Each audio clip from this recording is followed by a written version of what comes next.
자, 이번에는 우리 이제 3과목 유통 마케팅에서 한번 풀어보겠습니다. 자, 46번 보면은 글 상자에서 설명한 이것이 무엇이냐라고 묻고 있는데 볼게요. 자, 점포의 판매 공간에서 고객의 시선을 확인할 수 있다. 아, 고객의 시선을 확인할 수 있다는 것은 우리 제품의 얼굴을 얘기한다는 걸 우리가 유추할 수가 있어요. 특히 제품의 가로 진열 수량과 그리고 위치를 결정하는 것을 의미한다. 아, 그럼 제품의 얼굴과 소비자의 눈이 서로 마주치는 공간이라는 걸 우리가 볼 수 있는데 여기서는 페이싱을 얘기하고 있는 거예요. 그래서 정답은 2번이 되겠습니다. 자, 그리고 47번 보면은 경로에 참여하는 구성원 간의 관계에서 경로 파워의 원천을 구분한다. 이때 설명할 때 용어가 순서대로 옳게 나열된 것은 하고 나와 있는데 지난 회차 시험하고 똑같은 내용의 문제가 나왔네요. 자, 마진 폭의 인하. 자, 밀어 넣기, 끼워 팔기. 자, 제품을 밀어 넣어서. 자, 이거는 우리가 동일한 계열 안에서는 수행할 수가 없어요. 즉, 수직 상하 간의 관계, 뭔가 외부로부터 압력이 들어온다는 걸 우리가 알 수가 있습니다. 그래서 가 같은 경우는 강압적인 파워가 존재가 되는 거고요. 나의 경우는 판매 지원이나 시장의 정보, 특별한 일, 리베이트. 자, 뭔가 그냥 팔면 안 돼. 그럼 뭔가 유인력이 없어. 흡인할 수 있는 그런 힘이 없기 때문에 이거에 대해서 푸시를 해줘야 됩니다. 자, 일종의 하나의 보상이에요. 보상. 소비자에 대한 보상 또는 중간상에 대한 보상. 자, 판매 지원. 뭐 예를 들면 중간 판매 직원도 있죠. 이 사람한테 당신이 많이 팔면은 내가 그만큼 뭔가 지원을 해줄게. 인센티브를 줄게. 자, 어떤 뭔가 보상, 먹이를 주는 거죠. 그렇죠. 그래서 답은 2번이 되겠습니다. 강압적과 보상적인 내용이 되겠습니다. 자, 48번 보면은 판매 촉진의 목표하고 그 판촉 수단하고 가장 연결을 옳게 한 것을 골라라고 했는데 자, 한번 볼게요. 자, 시험 구매 촉진. 자, 구매를 촉진한다는 건 사람들한테 사실 보면은 프로모션 할 때 그냥 물건을 팔게 하면은 잘 안 사는 경향이 있어요. 그렇죠? 그럼 뭔가 자극을 줘야 돼요. 외부로부터. 아, 이걸 샀을 때는 무엇을 더 해주겠다. 뭔가 서비스를 주겠다라는 것들을 얘기할 수가 있는데 1번 같은 경우는 견본품. 흔히 말하는 우리 샘플이에요. 여러분들 길 가다 보면은 화장품 코너나 이런 데 가다 보면 요만한 새끼손가락만한 것들을 조그맣게 해갖고 발라볼 수 있게끔 만들어주는 게 있을 겁니다. 바로 그런 걸 얘기하는 게 견본품이거든요. 흔히 샘플링을 시킨다고 하는데 시험 구매를 촉진시키는 거는 가장 좋아요. 그리고 사람들이 발라봤을 때 아, 이거 느낌이 좋은데 아닌데를 다 알 수 있어요. 그렇죠? 그래갖고 시험 구매 촉진 같은 경우는 견본품, 즉 샘플을 제공한다라고 보시면 되겠습니다. 답은 1번이 되겠습니다. 49번, 백화점을 운영할 때 있어서 거래 조건, 재고 부담, 소유권 등을 기준으로 할 때 설명이 가장 옳지 않은 것은 하고 나와 있습니다. 자, 49번 같은 경우는 백화점을 예를 들었는데 1번 한번 볼까요? 백화점 내 점포의 소유권이 백화점에 있으면 직영 매장이다. 그리고 입점업체에 있게 되면 임대 매장이다라고 했는데 얼핏 보면 맞는 것 같아요. 근데 자 보면은 백화점 같은 경우는 다른 거에 비해서 직매입 매장보다는 마진이나 또는 이제 거기에 따른 수수료가 있을 거예요. 이제 그런 것들이 발생하게 되는데 그런 수수료 매장이나 임대 매장에 대한 비중이 상당히 높아요. 반대로. 오히려 뭐 이렇게 직영 매장이다, 입점 업체에서 임대 매장이다 이렇게 나누는 것보다는 말씀드렸던 직매입 같은 경우는 마진 수수료가 높은 게 이런 것들이 더 비중이 크게 높다라고 보기 때문에 저희는 답은 1번이라고 볼 수 있습니다. 틀린 건 1번입니다. 자, 50번 가끔씩 나오는 내용도 있나 볼게요. 이것도 가끔씩은 나오지만 여러분들 개념은 확실하게 알아두셔야 되는데 가격 전술, 가격 결정 방법입니다. 자, 보면은 이 중에서 가장 옳지 않은 것 하고 나왔어요. 자, 4번을 보시면요. 뒷부분을 보면 맞는 얘기 같긴 하지만 틀렸어요. 상품 단위당 이익을 높이기 위해서 상품을 큰 묶음 단위로 제공하는 가격 전술이다. 자, 큰 묶음 단위로 제공한다. 자, 그러면 작게 묶으면 묶음 가격이 아닌가요? 자, 이거 답이 틀린 거죠. 50번 같은 경우는 묶음은 뭐 여러분들 뭐 다 아시겠지만 라면도 있고요. 또는 과자도 있고요. 번들형으로 나오긴 하는데 두 가지나 또는 그 이상의 유형의 제품이 있을 거예요. 이것을 결합해서 하나의 특별가로 해서 제공하는 거예요. 그렇죠? 그래서 얘는 여기서 말하는 큰 묶음 단위로 제공한다. 여기서 우리가 잘못됐다는 것을 알 수가 있습니다. 그래서 정답은 4번이 되겠습니다. 자, 달의 글 상자에서 가와 나에 들어갈 용어가 순서대로 옳게 나열한 것은 하고 나와 있습니다. 자, 마트에서도 땡땡 매대 매출이 다른 매대에 비해 서너 배 높다. 고객이 점원의 도움 없이 스스로 물건을 고르는 매장이라면 매대는 입구에 어디에 두는 것이 좋다라고 했습니다. 자, 일반적으로 여러분들 그 매대라는 개념이 들어오는데 예를 들어 이렇게 진열대가 있어요. 그 다음에 여러분들 특히 이제 가장 많이 가게 되는 곳은 이제 편의점 같은 데 가보시면요. 요 끈 모서리, 여기 이제 출입구예요.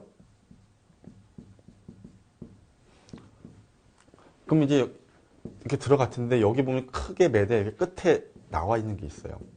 얘네들은요, 정말 잘 팔리는 제품들을 진열해 놓는 겁니다. 이렇게 안쪽으로 들어가는 것보다는 바로 바깥쪽에, 엔드가 여기서 말하는 건 END잖아요. 우리 끝을 의미하잖아요. 끝에 있는 거예요. 양 끝에 있는 걸 얘기해요. 그래서 가장 전면부에 배치합니다. 그 사람들이 보면서 들어갈 수 있는 거예요. 또, 이게 튀어나와 돌출돼 있어요. 또, 그러니까 너무 눈에 잘 띄는 거죠. 그래서 얘네 같은 경우는, 엔드 매대 같은 경우는 다른 매대, 이런 매대의 일반적인 매대에 비해서는 당연히 매출액이 훨씬 더 높습니다. 많이 팔리는 제품이기도 하고요. 그리고 고객이 점원의 도움 없이 스스로 물건을 꺼낸다. 뭐 예를 들면 디스카운트 스토어 같은 경우, 자, 매대는 입구에 어디에 두느냐? 오른쪽에 두는 게 좋아요. 왜? 사람들이 봤을 때 우리가 일반적으로 밥은 오른손을 많이 먹어요. 그리고 오른쪽을 많이 본다는 연구 결과도 나와 있습니다. 그래서 들어갈 때는 가운데나 왼쪽보다 오른쪽을 많이 보게 되는 경향이 커요. 그리고 왼쪽보다 오른쪽에서 들어가는 경향이 많이 큽니다. 동선을 그릴 때도. 그래서 오른쪽에 두는 게 가장 유리하다라고 봅니다. 그래서 엔드 매대 중에서도 이 부분, 오른쪽 부분을 많이 본다라는 걸 기억을 해두시면 좋을 것 같습니다. 그래서 정답은 4번이 되겠습니다. 자, 52번은 마케팅 미스 4P를 물어보는 건데요. 이거에 대한 설명을 옳지 않은 것은 하고 나와 있습니다. 자, 보면은 3번을 보면요. 가격 전략에서 어느 특정한 소매상이 시장 점유율을 증대시키고자 한다. 그러면 고가격 전략을 또는 이익 증대가 목표라면 저가격 전략을 수립한다라고 되어 있는데요. 자, 시장에서 이제 우리가 진입을 해요. 그럼 초기 같은 경우는 어쨌든 뭐예요? 상대적으로 좀 저렴하게 들어간 게 맞아요. 만약에 뭐 고가품면은 모르겠습니다. 근데 특정 소매상이 그냥 시장 점유율. 자, 점유율이란 건 뭐예요? 내가 물건 당장은 많이 팔리진 않더라도 이익은 없다 하더라도 이 사람들을 내 고객으로 잠식을 시키려고 하는 거예요. 인지도를 높이는 거예요. 그렇죠? 자, 이렇게 된 경우는 고가격이 아니라 저가격을 해야 됩니다. 저가격을 해야 되고요. 만약에 이익이 당장 내가 들어야 하는 게 많어. 그러면 고가격을 써야 돼요. 예를 들어서 여러분들 핸드폰이 나왔을 때 핸드폰 이전에 삐삐가 있었습니다. 근데 삐삐 같은 경우는 상당히 저렴하고 많이 일반화됐어요. 근데 휴대폰이 나오면서 어때요? 처음 나왔다 100만 원 넘었습니다. 왜요? 신제품을 만들기 위해서는 연구 개발비나 인건비가 많이 들어가게 돼요. 그럼 그걸 초기에 뽑아야 됩니다. 그래서 기업의 이익을 다시 한번 보충을 시켜야 되고요. 그렇죠? 나눠줘야 되는 부분이 있습니다. 인센티브나 거기에 쓰이기 위해서 비싼 겁니다. 이럴 때는 뭐예요?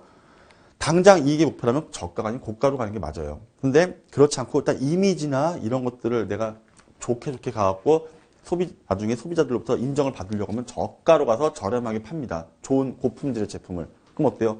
사람들이 많이 사게 돼요. 그럼 나중에 어느 정도 시장에서 지위가 올라갔으면 그때 가격을 확 올리는 겁니다. 그래서 3번 같은 경우는 바뀐 거죠. 그래서 시장 점유율을 증대시키고자 한다면 저가를 채택을 하고 만약에 이익의 목표다 하면 고가를 선택하는 게 맞습니다. 정답은 3번이 되겠습니다. 자, 53번 보면은 경쟁의 유형에 대한 설명으로 옳게 짝지어진 것을 모두 고르면 하고 나와 있습니다. 자, 볼게요. 자, 간은 수평적 경쟁의 예로 자동차 제조사 간, 배관 공급업자 간, 슈퍼마켓 간. 자, 수평이란 거는 뭐예요? 나랑 동급을 얘기해요. 동급에서 친구들 사이에서 발생할 수 있는 갈등을 얘기해요. 근데 지문에서 뭐라고 나와 있어요? 자동차 제조사 간. 그러면 예를 들어서 현대랑 이제 합병은 됐지만 현대랑 기아가 만약에 따로따로 존재했을 때 그 각자 제품을 만드는 제조사가 있겠죠. 그 제조사가는 뭐예요? 수평적이에요. 누가 고참이고 누가 쫄병인 게 아니잖아요. 아니죠. 똑같이 물건을 만들어내는 동일선상에 있는 사람들이에요. 그리고 배관 공급업자도 뭐예요? A 배관 공급업자, B 배관 공급업자가 있겠죠. 그럼 걔들은 서로 동급이에요. 그러니까 이건 얘들 수평적 이해가 되겠죠. 자, 그럼 맞아요. 자, 그리고 업태 간 경쟁은 동일한 경로 수준에서 다른 형태의 기업 간 경쟁을 의미한다. 자, 업태 간. 자, 업태 간이기 때문에 얘는 딱 봤을 때, 수직적은 확실히 아니에요. 근데 여기서 뭐예요? 동일한 경로 수준에서 같은 레벨급에서인데 업태 간. 서로 상이하게 다른 기업 간의 경쟁을 말하는 게 맞아. 그쵸? 자, 그것도 라는 수직적 경쟁은 소매상과 도매상, 도매상과 제조업자 또는 제조업자와 소매상 간의 경쟁을 의미한다. 누차 말씀을 드리지만은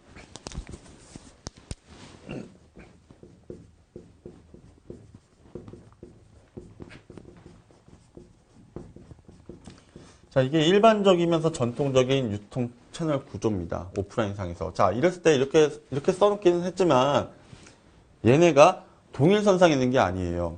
이거를 이렇게 놓고 보셔야 돼요. 제조 밑에 도매, 도매 밑에 소매. 그래서 한 명의 제조업자는 여러 명의 도매업자한테 자기의 물건을 팔게끔 거래처를 둡니다. 그러면 각각의 도매상 1, 도매상 2, 도매상 3이 있어요. 자, 이들은 대량으로 물건을 띄워가지고 자기 자신 하에 있는 소매상 1, 소매상 2, 소매상 3 이렇게 나눠주는 거예요. 즉 수직적인 관계 구조라고 보시면 돼요. 여기서 레벨 1, 레벨 2, 레벨 3, 레벨 4라고 보시면 되는 거예요. 자, 그래가지고 맞는 얘기가 되죠. 4번도. 수직적 경쟁은 소매상과 도매상 간. 자, 이 중에서 누가 더 높죠? 도매상이 높아요. 그리고 도매상과 제조업자. 그럼 제조업자 높겠죠. 그리고 제조업자 소매상. 그러면 제조업자도 높습니다. 그래서 수직적 경쟁이 되는 겁니다. 정답은 2번이 되겠습니다. 자, 5번, 54번에서 수압 분석 내용 중 위험 요인을 잘못 분석한 것은, 자, 우리 수압 분석 여러분들 기억나시죠? SWOT라고 하는데 이 S는 뭐예요? 우리 기업이 갖고 있는 강점을 얘기합니다. 그리고 위크니스는 뭐예요? 우리 각 기업이 갖고 있는 약점, 즉 얘는 내부예요. 우리 기업 내부를 얘기하고요. 오퍼튜니티는 하나의 기회인데 이건 외부적인 위협이 되는 거예요. 기회가 되는 거죠. 그 얘는 역시 외부적인 위협이 되는 거고요. 자, 그러면 우리 기업이 갖고 있는 강점, 약점, 그리고 우리 기업을 둘러싸고 있는 외부적인 환경들이 이렇게 있는데, 자, 이 내용 갖고 보면 되겠습니다. 자, 보면은 모모마트는 급격한 변화에 대응하기 위해서 분석을 의뢰했어요. 근데 이 결과 기억 온라인 쇼핑몰 매출이 증가했다. 자, 매출이 증가하고 그리고 니은은 모바일 쇼핑이 증가했어요. 그리고 디귿은 직접 구매가 감소했고 리을은 침체가 됩니다. 미음은 매출 둔화가 나타납니다. 자, 여기서 잘못 분석한 거는 일단은 미음이 되겠습니다. 미음이 되는데 한번 볼게요. 자, 기억에서 쫙 보시면 리을까지 한번 볼게요. 온라인 매출이 증가했고요. 스마트폰에서 쇼핑이 증가했고 직접 구매가 감소했고 소비 위축이 됐어요. 자, 이것은 우리가 봤을 때는 모두 뭐예요? 외부적인 환경에 의해서 발생한 거예요. 우리 자사에 의한 게 아니라 외부적인 환경이에요. 근데 미음 같은 경우는 자, 이것은 우리 회사의 매출이 둔화된 거예요. 아무런 외부적인 요인이 없이 우리 내부적으로 발생한 거예요. 자, 그러니까는 5번만 서로 성격이 다른 거죠. 그렇죠? 문제에서 그렇죠. 컨설팅 업체가 시행한 거예요. 그럼 얘는 외부적인 환경을 다 본 거예요. 근데 5번 같은 경우는 외부적인 환경을 찾아볼 수가 없는 거예요. 그렇죠? 둔화는 됐는데 무엇 때문에 둔화가 됐느냐? 내부적인 거냐, 외부적인 거냐? 그걸 보고 있는 거예요. 근데 외부적인 요소가 없기 때문에 얘는 내부적인 요소를 보는 거예요. 근데 얘 혼자만, 미음만 내부적인 요소로 제시가 된 겁니다. 그래서 54번에는 5번이 정답이 되겠습니다. 55번. 자, 상품 계획에 대한 설명을 가장 옳은 것은 하고 돼 있는데요.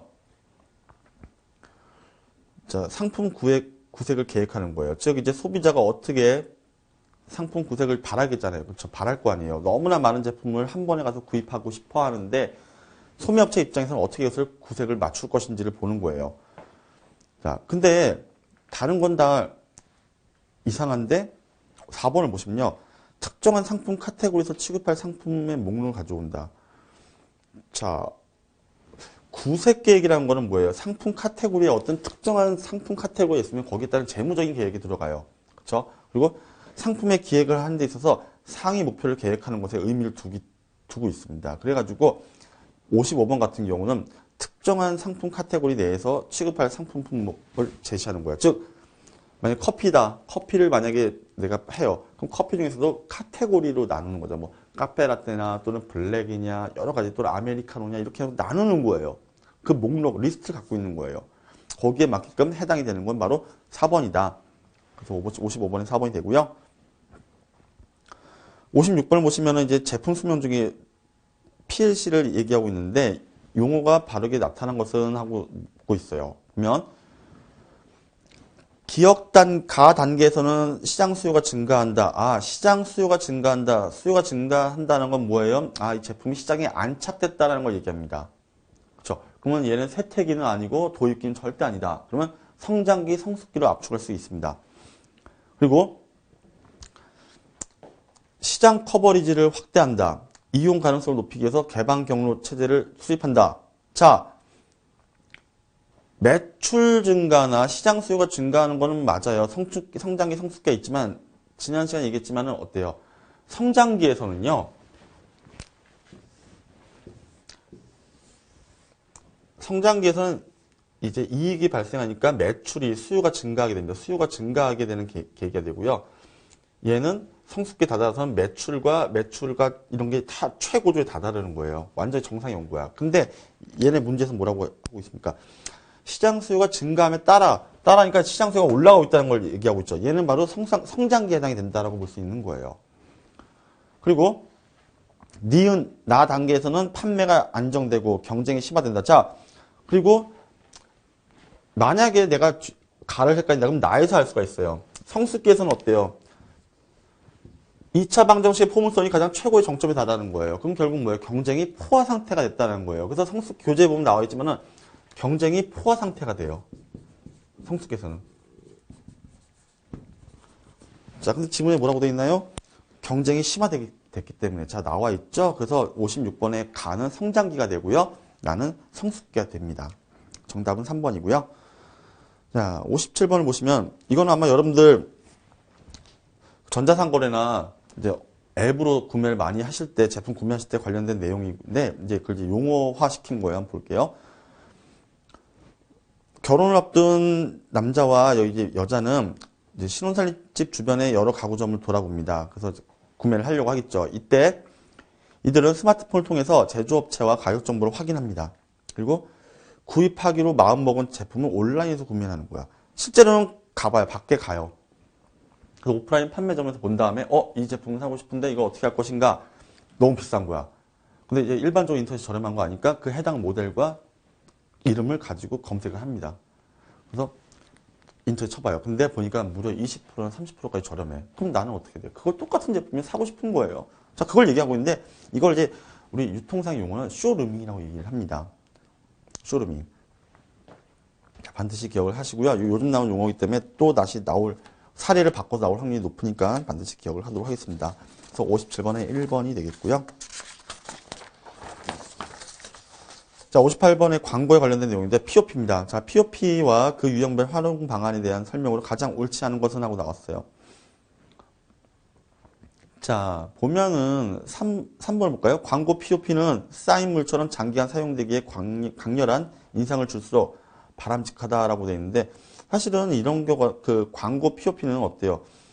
경도나 이런 거에 비해서 상당히 약해요. 약해가지고 얘들은 오랫동안 두면 안 돼요. 그러니까 예를 들어서 외부의 작은 힘이 만약에 파워가 들어오잖아요. 그러면 얘 견디지를 못해요.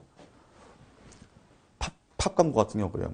얘들 판매 시점에서 갖다 놓는 거기 때문에 뭐 강한 비바람이 친다거나 손과 발로 뭔가 외부적인 압력을 가했거나 이러면 상당히 쉽게 무너지고 부러져요. 뭐 예를 들면 여러분들 가판대 생각하시면 돼요. 가게 앞에 가판대 있잖아요. 얇은 거, 막 바람이 휘날리는 거. 그런 거 생각하시면 됩니다. 얘들은 강렬한 인상을 줄수록 바람직하다. 장기간 할 수도 없고요. 외부적인 힘에 의해서 무너지는 경우가 많습니다. 그래서 옳지 않은 건 3번입니다. 59번. 서비스 업체의 포지셔닝 전략에 대해서 그 예시가 옳지 않은 것은 하고 나와 있어요. 자, 포지셔닝 전략 여러분들 배우셨을 텐데 한번 보면은 자, 서비스 등급이라고 1번에 나와 있는데 등급이라는 건 뭐예요? 우리가 서비스의 좋고 나쁨을 표시하는 거예요. 뭐 예를 들면 1등급이다 하면 제일 좋은 거, 5등급이다 하면 제일 낮은 거. 이런 식으로 설정을 하는 건데 자, 일종의 서비스 정도다라고 보시면 되지만 예문은 뭐로 되어 있나요? 우리는 신속하게 고객을 도울 준비가 되어 있습니다. 도울 준비가 되어 있는 거지 이게 잘 됐냐 안 됐냐 1등급이냐 아니냐 좋았냐 나쁘냐를 판가름하는 기준은 아니다라는 거죠. 가장 거리가 멀게 되는 거죠. 전혀 상관없는 얘기가 됩니다. 59번은 1번이 정답이 되겠고요. 자, 60번에 CRM 나왔습니다. 자, CRM은 항상 문제 나오니까 우리 특징과 배경 내용들을 반드시 기억을 하도록 하겠습니다. 자, CRM 내용 여러분들 배우면서 일단 고객 위주의 관리가 이루어진다는 걸 알고 있을 겁니다. 그렇죠? 기업이 아닙니다. 근데 5번을 보시면요. 여러분들 가장 일반적인 특징인데 고객 이탈률이 낮을수록 고객 생애 가치는 감소한다라고 되어 있습니다. 자, 이탈률이 낮다. 자, 고객이 우리 A라는 점포에서 충성 고객으로 있어요, 계속. 자, 충성 고객으로 있으면 우리 기업한테도 이득이 되는 거잖아요. 계속적으로 물건을 팔아주고 우리는 그거에서 이익을 얻고 하는 거예요. 근데 여기서 이탈률이 나죠. 안 나간다는 거죠. 결국 다른 회사 경쟁사로 안 간다는 얘기야. 우리 회사에 계속 머물러 있다는 얘기야. 자, 그러면 고객 생애 가치는 고객이 한 그 기업에 대한 가치를 기여했을 때 얻게 되는 행복감을 얘기하는 거예요. 그럼 내가 얘네한테 막 충성 고객 되고 이탈을 하지 않고 B로 안 가고 얘한테만 계속 있으면 어떻게 돼? 이 회사는 나한테 내가 얼마나 VIP 고객이야. VVIP죠. 그럼 더 많은 혜택을 주게 되는 거예요. 그러면 고객 생애 가치는 감소되는 게 아니라 증가가 되는 거예요. 그렇죠? 61번에는 증가로 바꿔야 되는 게 맞습니다. 60번에는 4번이 되겠습니다. 5번이 되겠습니다. 자, 61번 셀프 서비스 매장의 구성 설계를 보고 있는데 가장 옳지 않은 것 하고 나왔어요. 자, 4번을 보시면요. 고객이 판매 직원을 쉽게 찾을 수 있고 자유롭게 도움을 요청할 수 있도록 해야 된다. 자, 문제에서는 셀프 서비스 매장이라고 했어요. 자, 셀프 서비스 매장이라면 판매 직원을 찾기가 어렵습니다. 말이 안 되는 거죠. 그렇죠? 만약에 일반적인 매장이라고 하면은 가능해요. 근데 그렇지 않고 여러분들 뭐 이마트나 이런 데 가면 어때요? 거의 다 캐셔 빼고는 대부분 본인들이 다 물건을 꺼내야 돼요. 대신 가격은 저렴하죠. 자, 그렇듯이 고객이 판매 직원을 쉽게 찾을 수 있다. 이거는 말이 안 됩니다. 정답은 4번이 되겠고요. 62번 보면은 머천다이징의 개념에 대해서 묻고 있는 게 있는데 옳지 않은 것은 하고 나왔어요. 자, 일반적으로 SKU는 상품이 바코드에 표기되는 상품의 단위와 동일한 개념으로 사용되며 보통 유통업체에 의해 정해진다. 뭔가 좀 이상한 것 같아요. 유통업체에 의해서 정해진다. 자, SKU는 우리 재고를 관리하기 위한 상품 분류예요. 상품 분류일 뿐이고요. 이들은 보통 통상적으로 보면은 우리가 이제 제품을 보관하는 그러니까 재고를 보관하는 창고에 있어요. 그 창고에서 사용되는 재고 보관 하나의 단위예요, 단위. 그렇기 때문에 얘들은 주로 때가 아닌 개별적인 상품에 대한 재고 관리를 목적으로 해요. 개별적인 것들. 그렇죠? 이렇게 뭐 단체로 때로 되는 게 아닙니다. 그래서 정답은 5번이 되겠습니다. 63번 수익성이 낮은 고객과의 거리를 축소하려는 도매업의 고객 대응 응대 방식으로 가장 옳은 것은 자 아무래도 기업의 입장이나 또는 도매업체 입장에서는 수익성이 낮은 고객과는 거래를 하고 싶지 않습니다. 이때 이들과의 고객 응대 방식으로 가장 옳은 것은 자 다른 거는 맞지가 않아요. 오히려 이미지가 나빠질 수가 있어요. 기업이. 한데 4번 같은 경우는요. 소량 구매에 의해 주문 처리 비용을 부과한다. 만약에 수익성이 낮은 고객은 아무래도 소량으로 구매하잖아요. 그럼 이들한테 똑같은 혜택을 주면서 할 필요는 없어요. 예를 들어서 많이 구매하는 고객한테는 배송비를 무료로 해줄 수 있어. 근데 소량으로 구매하고 1년에 한 번 구매하는 사람한테는 어때요? 배송비까지 다 물게 하는 거죠. 당신들 이거 제품 사면서 배송비 물어라. 내라. 이런 개념입니다. VIP 고객들은 무료로 해준다는 대신. 그럼 어떻게 돼요? 수익성이 낮은 고객들은 알아서 떨어져 나가던가 하겠죠. 자, 그러니까 서로 싸우지 않고 고객을 응대할 수 있는 거예요. 그래서 63번엔 4번이 되겠습니다. 자, 64번에서 진열 방법을 물어보고 있습니다. 볼게요. 자, 연관되는 상품을 하나의 세트로 진열한다. 자, 우리 진열대를 생각하시면 돼요. 편의점이나 어디나 보면 진열대가 있을 거예요. 진열대를 생각하시고요. 그리고 고객이 상품을 자유롭게 선택할 수 있도록 진열하는 방식이다. 그리고 슈퍼마켓이나 대형마트에서 주로 사용한다. 그리고 관심과 태도를 반영한다. 또한 행사, 계절, 상품별로 적당한 컨셉을 만들어서 한다라고 얘기를 하고 있습니다. 자, 봤을 때 여러분들 맞는 거는 조정형 진열이에요. 조정형 진열. 다른 말로 이제 우리 앙상블이라고도 얘기를 많이 하는데, 자, 저거예요.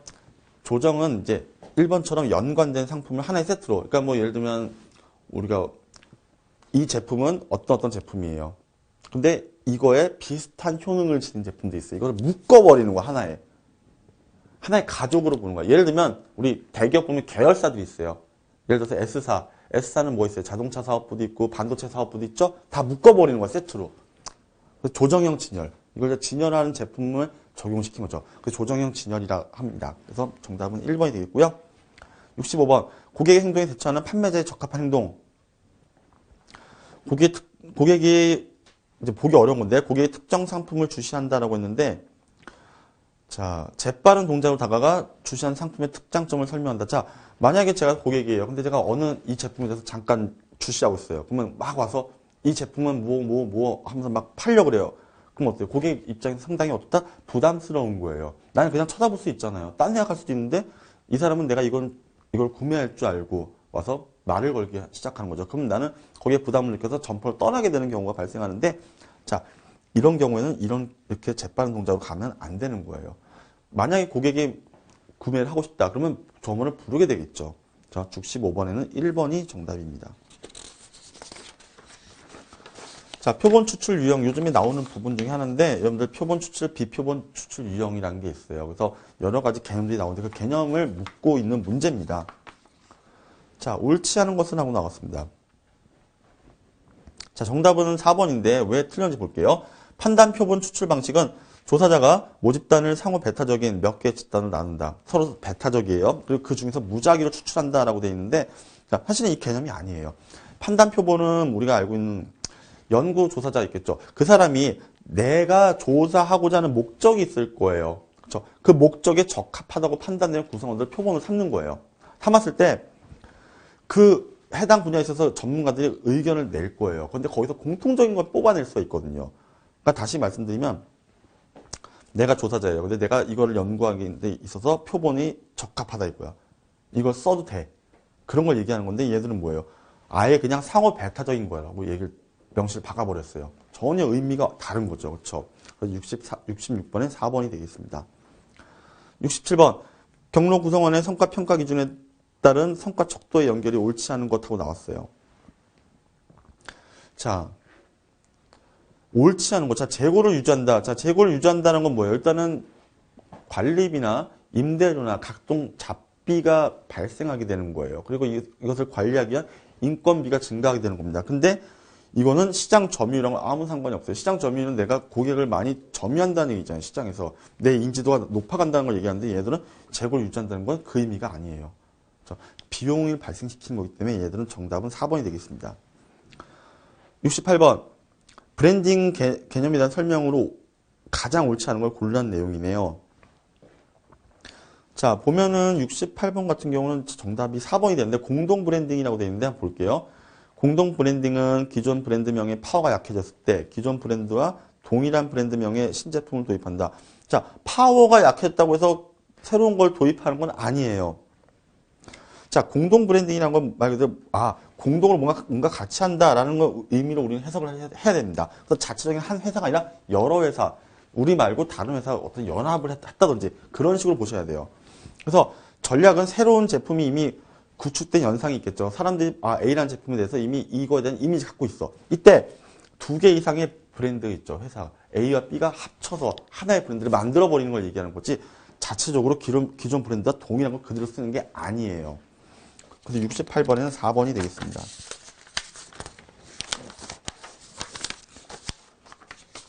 자, 69번을 보시면요. 소매 융합의 결과로 가장 옳은 것은 하고 나와 있어요. 박스를 볼게요.